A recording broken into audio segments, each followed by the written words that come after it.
عمل کا ہو جذبہ عطا یا الہی.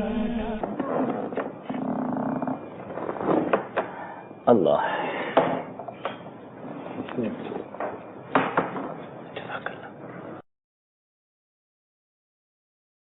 یہ آپ نے ٹی بیگ نکال کے لیمبو کی ڈالا. اصل میں یہ بھی امیر علیہ سنت کی تربیت ہے. بعض اوقات ہم ٹی بیگ کے بعد اس میں ٹی بیگ اندر ہی ہوتا ہے تو اس میں دودھ ڈالتے ہیں, چینی ڈالتے ہیں. امیر علیہ سنت ایسا نہیں کرتے. ٹی بیگ باہر نکال کر پھر لیمبو یا اگر دودھ اور چینی ڈالنی ہے تو بعد میں ڈالتے ہیں. اس کی وجہ یہ کہ جب ٹی بیگ آپ اس کے بعد نکالیں گے نا تو ٹی بیگ کے ساتھ اس کے کچھ ذرات بھی نکل جائیں گے. تو اب لیمبو صرف چائے میں ہے, ٹی بیگ میں نہیں ہے. تو یہ ایک یہ سمجھیے کہ نعمت کا صحیح استعمال بھی ہے اور ضیاء سے بچنا بھی ہے. بلکہ مجھے اور بات یاد آئی کہ امیر علیہ سنت دامت برکاتہم عالیہ کو دیکھا ہے کہ وہ روٹی جو ہے وہ اپنا پلیٹ کے اوپر توڑتے ہیں تاکہ اس کے ذرات بھی ضائع نہ ہوں. کیا بات, کیا بات.